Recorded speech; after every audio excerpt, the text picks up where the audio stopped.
या कि आप जो प्रायः ये कहते हैं कि श्री जी सर्वोपरि और उन्हीं के अंश से दुर्गादि शक्तियां हैं, तो मुझे चुभता है कि जैसे आपकी इष्ट राधा महारानी है, ऐसे हमारी इष्ट माता जी हैं, तो आप कहते हो करोड़वें अंश में दुर्गा जी हैं श्री राधा रानी के, तो हमको भी तो चुभता है कि आप कहते हो, हम नहीं कह रहे। तस्मा शास्त्रम प्रमाणन्ते कार्याकार्यो व्यवस्थित हो। पहली बात तो हमारी श्री जी क्या है, जब हम श्री जी से चित्त जोड़ेंगे तब पता चलेगा। और दूसरी बात है कि जो शास्त्रों में लिखा है उसे, पद्म पुराण पातालखंड अध्याय 81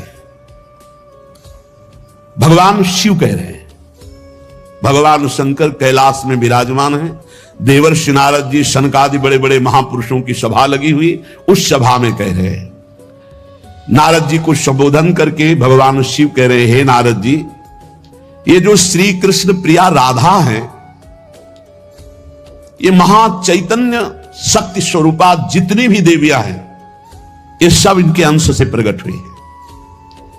ये अंतरंग विभूति हैं, इसीलिए इनको कोई जानता नहीं, अत्यंत गोपन तत्व है, इसीलिए इनका एक नाम गोपी है।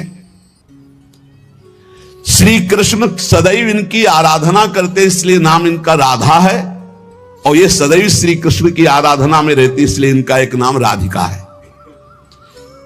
ये और श्री कृष्ण दो नहीं है, श्री कृष्ण में राधा है, राधा में श्री कृष्ण है। ये राधा परादेवता है। जितनी भी लक्ष्मी आदि शक्तियां सब इन्हीं के अंश से हैं। आपको किशोरी के अंश से सची इंद्राणी, जब श्री कृष्ण के अंश से ब्रह्मा, तो राधा किशोरी के अंश से सावित्री देवी, जब श्री कृष्ण के अंश से यमराज, तो उनकी पत्नी धूमोरणा के रूप में श्री राधा किशोरी।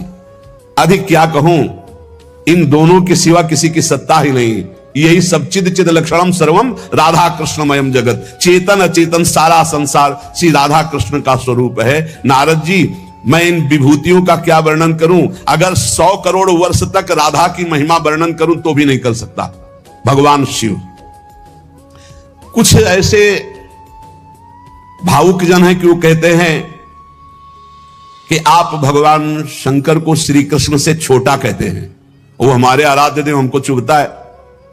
देखो, जब तत्व की चर्चा होगी तो एक है, और जब लीला की चर्चा होगी तो वही एक विविध लीलाएं करता है, वही एक विविध लीलाएं करता है।